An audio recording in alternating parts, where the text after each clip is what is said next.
You can't create information. The candles don't have hidden data like wrapped up in it that you're somehow extracting. All right, so here's the point. Like you have a data set, right? And you put it through function A. Like let's just take it and manipulate it with transform called A. And it creates an average, right? And I'm gonna put my squiggly wiggly like blue line on my chart. Okay, that's good. All right, let's create a second one, function B. And it's another indication. Now this one's called an RSI. It's gonna create another squiggly wiggly line. And let's put that on my chart.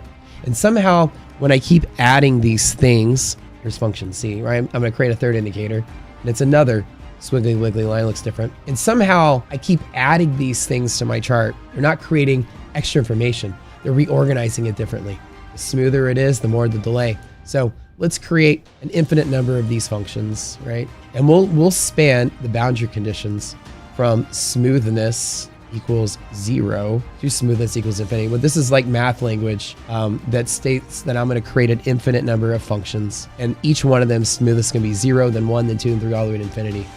Integrate f of x, right? Which is just adding them all up. I'm going to take infinite smoothness, infinite delay. So what you create is a sum of every indicator you can ever make. Some of them have infinite delay, some of them have 0 delay.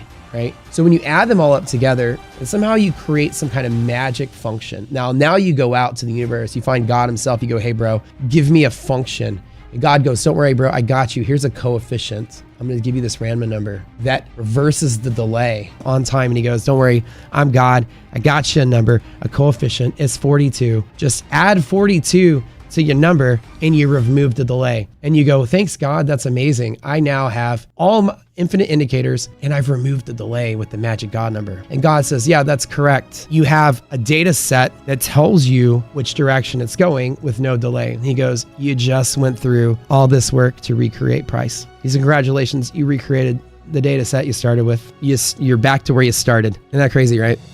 So basically the funny part is that the sum of all technical indicators, you add 1,000,000 of them on your chart and somehow you remove the delay, you just end back up at price. All your indicators added up, the best you can do is circle back to price, which is the data set with no delay, which is great.